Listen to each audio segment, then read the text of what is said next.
कावेरी की कड़वाहट। कर्नाटक और तमिलनाडु के बीच गहराता संकट। कर्नाटक और तमिलनाडु को संकट को आपस में बांटने का एक फॉर्मूला विकसित करना चाहिए। दक्षिण पश्चिम मानसून के अपने पूर्वार्ध में दगा दे जाने के साथ ही कावेरी बेसिन में जानी पहचानी संकट की स्थिति पैदा हो गई है। दो मुख्य नदी तटीय राज्यों, ऊपरी धारा वाले कर्नाटक और निचली धारा वाले तमिलनाडु ने इस कटु विवाद में संकट बांटने का फॉर्मूला विकसित करने की दिशा में कुछ खास प्रगति नहीं की है। हालांकि एक बार फिर कावेरी के जल ग्रहण क्षेत्र में भारी बारिश दोनों राज्यों के लिए मददगार बनकर आई है। ये देखना बाकी है कि इससे सुलगती आग बुझेगी या संकीर्ण क्षेत्रीय हितों की लपटें तेज होंगी। राजनीतिक तनाव बढ़ रहा है। कन्नड़ समर्थक समूहों ने 13 अगस्त को कर्नाटक बंद का आह्वान किया है और डीएमके ने कावेरी तट पर होने वाले आदि पेरुक्कू उत्सव वाले दिन 3 अगस्त को तंजावुर में विरोध प्रदर्शन की योजना बनाई है। कावेरी बेसिन में स्थित कर्नाटक के 4 प्रमुख जलाशयों में पानी की आवक बढ़ने के बावजूद इस नतीजे पर पहुंचना जल्दबाजी होगी कि किसानों को प्रभावित करने वाली पानी की किल्लत समाप्त हो गई है। कर्नाटक की कांग्रेस सरकार के सिंचाई का पानी नहीं छोड़ने के निर्णय से संकट में वृद्धि हुई है। हालांकि पानी देने से इस तरह के इनकार नए नहीं हैं। नतीजतन अंतरराज्यीय सीमा पर स्थित मापन बिंदु बिलीगुंडलू में सर्वाधिक बारिश वाले महीने जुलाई में निर्धारित 31,000 million cubic feet TMC feet के मुकाबले बमुश्किल 1,000 टीएमसी फीट पानी ही मिल पाया। शायद कमजोर मॉनसून के पूर्वानुमानों के आधार पर कदम उठा रहे कर्नाटक के मुख्यमंत्री ने आने वाले दिनों में पीने के पानी की भारी किल्लत का अनुमान लगाते हुए एहतियात को ध्यान में रखकर गलत करना चुना।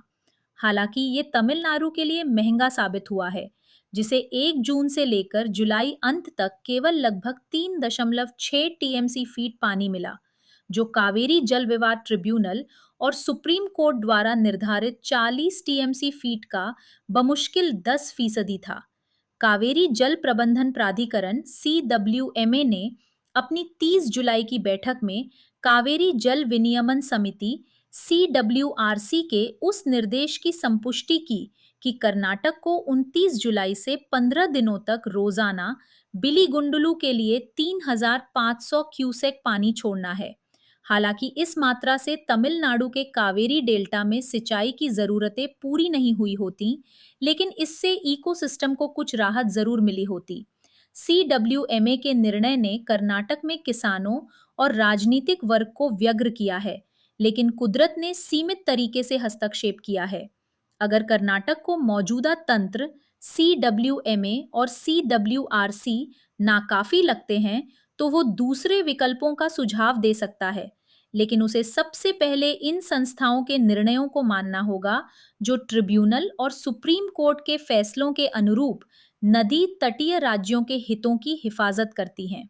अपने पूर्ववर्तियों के उलट तमिलनाडु के मुख्यमंत्री सी जोसफ विजय ने कर्नाटक के अपने समकक्ष डी के शिव कुमार से संपर्क साधा, लेकिन शिव कुमार ने उन्हें अपना 3 अगस्त का बेंगलुरु दौरा टालने के लिए कहा। हालांकि इस प्रकरण से दोनों राज्यों को संकट बांटने का फॉर्मूला बनाने की नई कोशिश से रुकना नहीं चाहिए। ऐसे फॉर्मूले के लिए पिछली कोशिश लगभग 25 साल पहले की गई थी। विजय को कावेरी मुद्दे से निपटने के मामले में कर्नाटक के अपने समकक्ष से संकेत भी ग्रहण करना चाहिए और राज्य के अन्य राजनीतिक खिलाड़ियों को साथ लाना चाहिए।